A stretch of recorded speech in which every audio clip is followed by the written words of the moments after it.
Okay, so flight and fight, upcoming improvements. So, making flying more dynamic. How long is this thing? It's not too long. Okay. So, thruster efficiency curves, aerodynamics, and jerk. What will change in Alpha 3.10? We've made the critical updates to flight performance for all ships, with thruster efficiency curves drastically changing the way thrusters work. In atmosphere, thrusters now lose efficiency and become much weaker. This is dependent on the ship and the thruster type to some degree, but ships in general will have much weaker thrusters in atmosphere and will behave differently. So currently we only have ships flying slowly in atmosphere, but now I guess it's going to be even more so, and it's not going to be limited by an artificial top speed, but more to do with the curves and how it flies. Don't jerk in either. Yes, Spurious. Alright, so ships now also have individually simulated aerodynamics surfaces that contribute various small forces to the motion of the ship. Each force is dynamic and bespoke, allowing us to simulate wings of various kinds as well as flat plates and lifting body forces. Ships with wings are now able to stall, making level turns, lose speed in tight turns, and benefit from various aerodynamic features. Okay, they're going that far. So, ships with wings will be able to stall. So I don't really know much about flying, but I'm guessing stalling means like when you turn and then like you're not moving forwards or backwards, right? You're just like stuck in motion. So I wonder how things like the Aurora will fly, you know, because that's built like a brick. Hey Joppo, I'm doing good, thanks. How's it going? All right, so let's see. The aerodynamic interaction with wind is now more detailed. You can expect the winds to push and pull ships in more complex ways. Breakable parts now affect aerodynamics, so a ship with a broken wing can no longer fly straight. Oh man, this is going to be really big for people who want to dogfight in atmosphere. This is going to change the game so much. We've also increased the complexity of thruster systems for ships. Taking damage, powering down, or losing a thruster will now put the ship out of balance. You will experience unwanted rotations and instabilities in the ship's control until you repair the damage. Wow. Okay. So jerk is a core change to how ships move, both in space and within atmosphere, and is a measure of how quickly a ship's acceleration changes. Previously, it was an infinite quantity. Now it's finite. Which means thrusters do not respond immediately to changes in acceleration. You can expect weightier feeling ships, but with similar levels of maneuverability. So, I'm not really exactly sure how they're gonna achieve that. So the ship will feel weightier, so I guess it takes longer for it to go into a different vector, but at the same time, it'll also still be as maneuverable as it was before. I'm looking forward to that. Because I can't really visualize it. Let's see. So how will this impact the game experience? By drastically reducing thruster efficiency in atmosphere, you'll see a dramatic difference between flying and fighting around planetary bodies, with atmosphere compared to battles in space. Yeah, like I thought. This will be really cool. You'll see different people who are like, you know, I only fly in atmosphere, I only fly in, you know, in space, and if the difference is big enough, then you'll have people who like properly specialize, and oh man, I'm looking forward to the day, man. It's gonna be cool.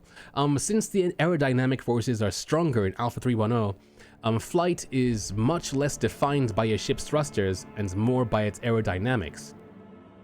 This will really push the difference between space and atmospheric flight and add more depth and variety to Star Citizen. Not just for planes and ships and everything, but the players themselves. The pilots will be different for different things. Expect every ship to behave differently and with a lot more character. For example, each ship has its own aerodynamic stability, so the Gladius will feel more stable when compared to the Hawk, which is shaped like a crumpled piece of paper, which can turn faster, but is much harder to control. Most ships are stable when flying forwards, though strafing in atmosphere will cause various instabilities. Yeah, we know some... The bit. Thank you so much, Evil. So yeah, it looks like, Yeah, because we know certain ships, like for instance, the Reliant is designed to be a strafer, and other things like the Misk Razor are also strafers. Interesting that they're both in the Misk family. Yo, thank you so much again, Evil. All right, so one aim of this is to enable more engaging dogfighting. I think they will get just that. As we reduce the combat efficiency of a ship at high velocity, we encourage combat engagements at lower speed, providing you with more time to launch a flight maneuver or counter an opponent. You know, again, if this is as dramatic as I think it will be, good or bad, it's gonna change the game so much. It's gonna be such a shift. I don't even feel like I'm kind of like over expecting, you know what I mean? Like, it just sounds crazy. They've been working on it for a while too, so I don't think there's any reason not to expect it to be big. So what's coming next? Our goal is to improve the vehicle experience further as we continue to work on the flight characteristics in atmosphere and space. Supporting animated aerodynamic surfaces also paves the way for working control surfaces, which will come in a future patch. Alpha 3.10 brings the very first changes, setting the stage for the upcoming releases and further enhancements to overall flight experience. So yeah, Alpha 3.10 is tier 0, as they always say, for the new flight experience. Interesting stuff. I expect it to be as dramatic as the change from 263 to 330. We are also going to further refine the differences between maneuvering thrusters and main engines. The concept is that maneuvering thrusters are built for quick pulses of high thrust for directional changes, while the main and VTOL engines are built for sustained thrust. This means that if you use maneuvering thrusters for sustained thrust, such as hovering for a prolonged time in gravity, they will have a lower thrust output and could overheat or misfire if used too long. The Starfarer is going to be amazing, Hannah. In atmosphere, can you imagine flying those bigger, less aerodynamic ships in atmosphere? It's going to be, you know, hopefully it's going to be difficult, but not, you know, like obnoxiously difficult. So somebody who is used to flying those bigger, heavier ships will be sought out for, because, you know, like, they don't know what to do. And flying it will be just day and night compared to like flying an Arrow or something. That's what I'm looking forward to. That's what I'm hoping for. And yeah, they mention overheat and misfire. These things aren't mechanics that we see too often in game. The only time we see misfiring and stuff like that is generally when we get things like dogfighting and combat and that kind of thing. So this will be interesting. This will be interesting. To misfire just during flight because you're misusing your ship. So this will further differentiate between ships in terms of space and atmosphere. Aerodynamic ships like the Gladius will be better suited to flying in atmosphere, as the lift generated by their wings negate the need for maneuvering thrusters to keep them aloft. Right. But if a pilot wanted to treat a Gladius like a helicopter gunship, they could only do this for a limited time before straining the thrusters, whereas a Valkyrie with 4 large VTOL engines would have no problem. Yeah, so, this is gonna change things up. And we're likely gonna see a brand new meta kind of crop up for all these ships, like in atmosphere, you know, like, you know, I know the term boom and zoom and that kind of thing, but like, a Hornet doesn't look that aerodynamic compared to something like a Gladius, so it looks like things like the Gladius will be able to dance around those things even more so. You might see things like the Hornet be more of a superiority ship in space, as opposed to, like, you know, in atmosphere, where they're going to be more challenged by not only their own aerodynamics, but also weather effects and stuff coming in as well. Hover mode 2.0, what we need? Hover mode 2.0. I mean, like, hover mode was interesting. It wasn't broken so much so that it was just overcomplicated, and it required a lot of nuance to be able to understand what was going on. We might get something like that in the future, but for now, these changes might be enough to satisfy people, you know. Once we're happy with how atmospheric flight, thruster efficiency, and jerk works, We'll also look at the G-forces applied to the pilot to increase the sense of thrill and speed. Then you can try to fly at your ship's limits while taking fire or outmaneuvering attacks without falling unconscious. Right. Oh wait, are these... Oh, okay. We'll also look at the G-forces applied to the pilot. Okay, so G-forces will not be considered basically for this build of the new flight model.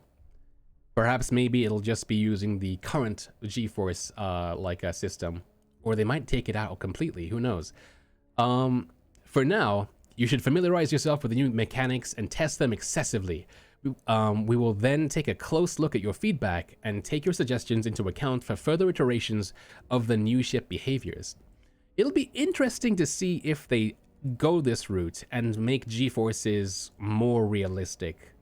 You know, because currently the citizens in game, the pilots, they can withstand some crazy Gs. But then with the armor system being the way it is, and them adding things to the, you know, to the new Actus data system, it wouldn't surprise me if you got to see things like undersuits and stuff in the game that affect you in such ways that give you better G-force resistance than other suits, for instance. That'd be kind of cool. That'd be pretty cool. Racing ships with viable dogfighters in atmosphere, Hannah, that'd be very interesting to see. I mean, of course, you have to then, you know, keep in mind that shields are a thing, and racing ships can only really use like size 1s, maybe size 2s. But yeah, perhaps, we'll see. So tactics without strategy equals defeat. So turret gunnery improvements, targeting methodology, and high-speed combat all change in Alpha 3.10. So fixed weapons and turrets, both manned and remote controlled, now have a fixed assist system. I feel like this is going to be a highly contentious topic because not everybody will care so much about them adding fixed assist. Without even going through all this, not everyone will be against this because it means being able to hit targets, but I feel like the competitive minority of players who already hate the auto aim system that we have in the previous targeting methodology might see this and just go, ah. But we'll see. So this fixed assist will reward precise aim and area targeting, but will also use weapon convergence to nudge bullets towards the target and aid players hitting with fixed weapons. Now, if they care to read past into the next sentence, this might hopefully calm them down, but let's see. So it'll still reward aim and area targeting. That's important for them to see. We also have revised how the predicted impact point, or PIP, will be calculated. The PIP will now be updated purely on velocity, which gives us a much more stable firing solution and decreases the effects of network jitters and excessive juke behavior. Yeah, I mean, like, I've always thought that, yeah, it's network jitters, right? Like, it's been interesting. It's been a slog. Sometimes in dogfighting, you see the pip just like go all over the place and you just can't hit a thing. It's a miracle how the competitive guys are able to like just take you out in seconds, right? Even with those things. So additionally, we want you to be able to react to fast changing combat situations and adjust turret behavior accordingly. Thus, we're implementing new options like virtual joystick deflection or V-Joy style controls, turret ESP, so enhanced stick precision, changeable turret velocity limiters, and the ability to automatically recenter the turret with a default key binding for easier control. So this is music to my ears because right now, or the way the game's been so far, being a turret gunner has been the least fun thing I could possibly imagine to do. You know? But with all these things in play, it looks like that might be the complete opposite now. The pilot's gonna be the one who's gonna have to be struggling to keep this ship afloat in atmosphere and stuff and make sure they don't overheat the thrusters and stuff. Meanwhile, you know, like the turret's just gonna go, haha, turrets go brr. We'll see. We'll see. Chopper says, I like being a turret gunner, more power to you. I think you'd like being a turret gunner, now you will love to be a turret gunner, hopefully, you know? Like, now you will be able to hit things even more than you currently do. I'm looking forward to this so much because I know it's just going to change the game so much. You know, players who fly solo and crush multi-crew ships will have a bit more of a challenge now because those multi-crew ships will actually be capable. You know, so let's see. And I'm glad you had fun too, Dry. You know, like, I'm glad you had fun. I just want you to have more fun because I know it's possible to have more fun with the turret systems. And this seems to be that first step, and I'm glad. So we know that it's not always easy to keep orientation as a turret gunner when you're moving with a turret while the ship's pilot is making wild maneuvers. That is the understatement of the century. Therefore, we implemented the first iteration of turret UI created with building blocks. Yes, this work in progress UI already shows specific status labels so that there is no uncertainty what the turret is doing, including virtual joystick mode, turret rotation, gimbal borders, and aim quality. I like those words. I understood some of them. I'd love to see them in motion. For Alpha 3.10, we also worked on the targeting computer and reworked how you deal with an enemy under fire. By looking at a target using free look or any form of head tracking, so FOIP I guess included, the targeting system will provide you with basic information about your opponent's ship. Only by manually locking this ship will the targeting computer start spending resources on tracking the enemy vehicle and enable aim assist and missile lock. Wow, okay, interesting. Yo, Evil, thank you for the Twitch Prime. Thank you. But be warned, your opponent will receive a notification that they are target locked, and their ship computer will offer them the option to lock you as a target in return. That's pretty awesome. So you have to use your character's head now to look at a target, then you press a button to target them. So your character, you're basically, I guess, in lore or whatever, like your pilot's helmet is linked to your ship's avionics. You look at something, press a button, and then they're targeted. That's cool, because that's one of the things that I've really not liked so far, is that to target something in the game, you have to press a button to like scan forwards or scan backwards and select things until you find the target. But now you can just look at something and target it straight away. And return target sounds like a fun option to do as well. Like a visual way to target somebody targeting you.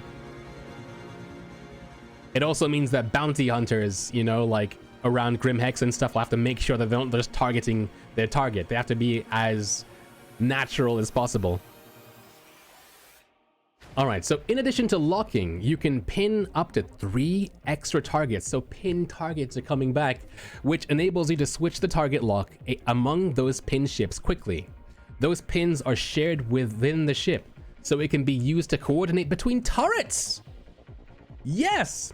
In the future, the number of targets your ship can track will be dependent on the targeting computer, so a whole new module. So Carrack owners, that avionics panel behind you in the lower bridge, or I believe Constellation owners, the avionics computer that says avionics on the side. There's like a whole terminal that doesn't do anything yet.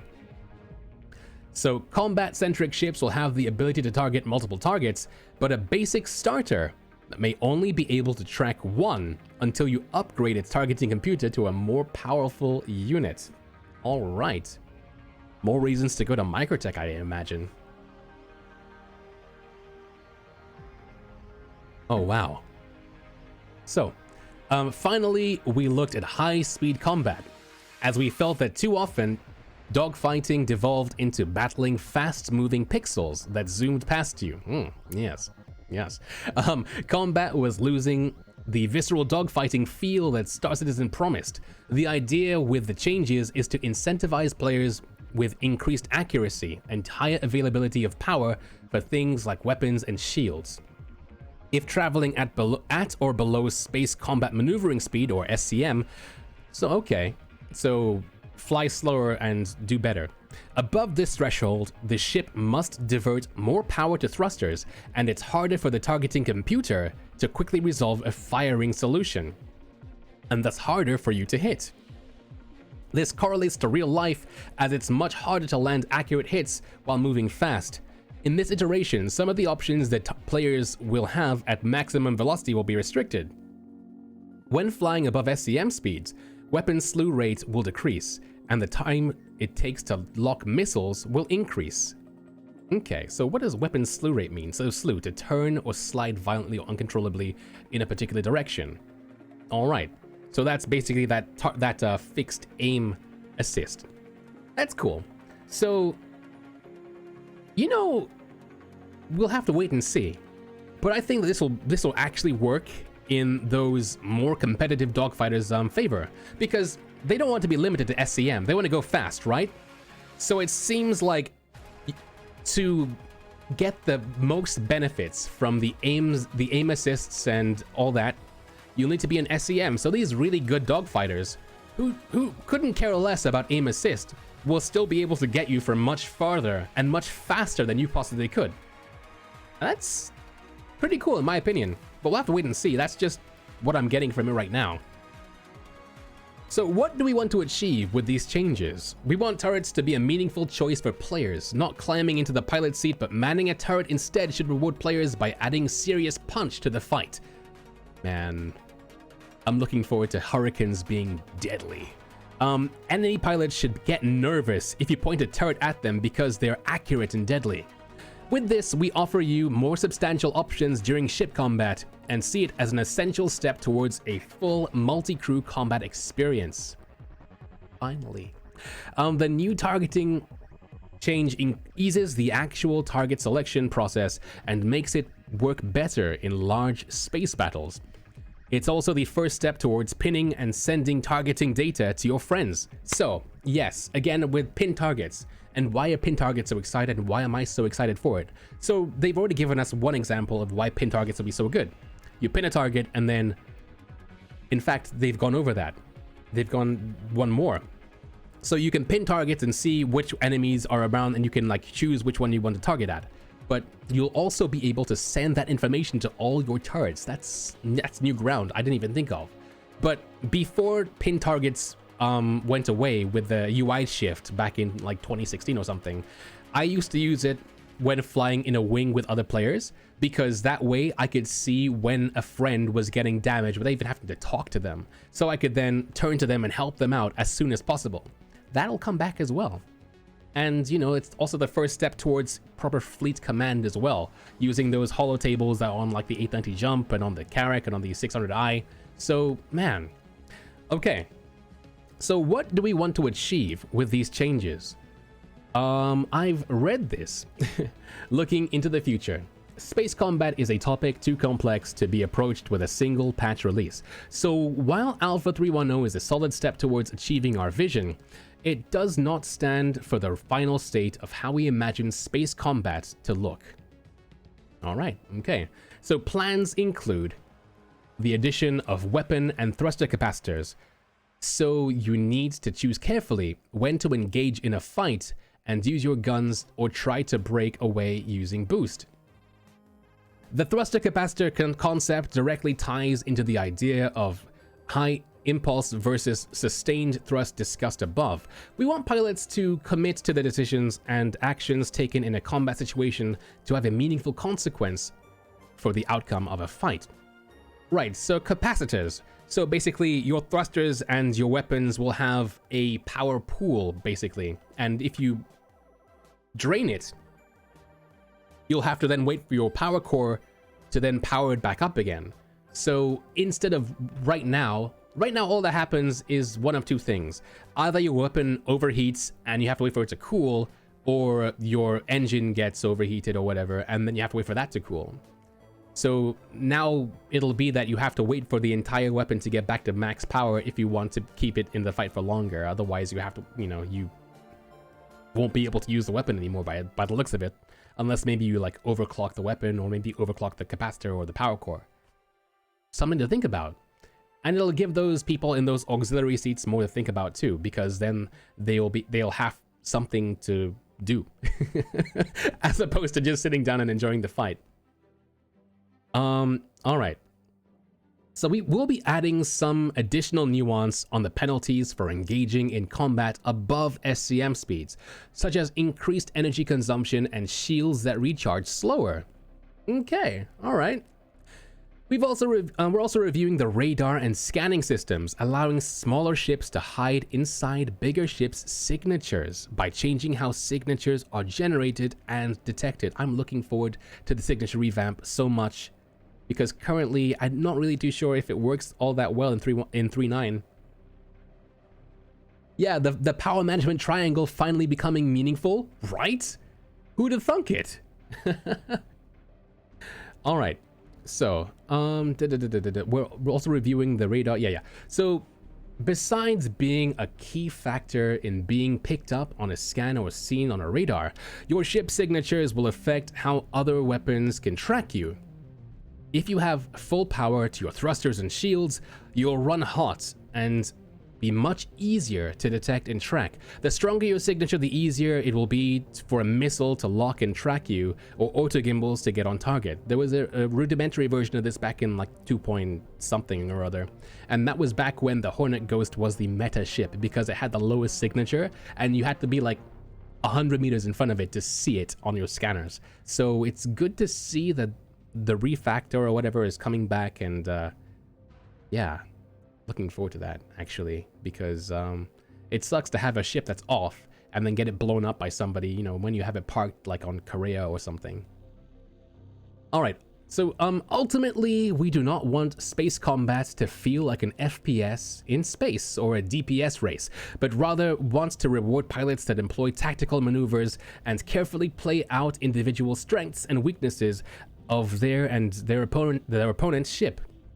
Running stealthily allows you to not be detected easily, and even when picked up on a radar, it takes longer for your enemy to determine a firing solution, as your signature is low. Ah, okay.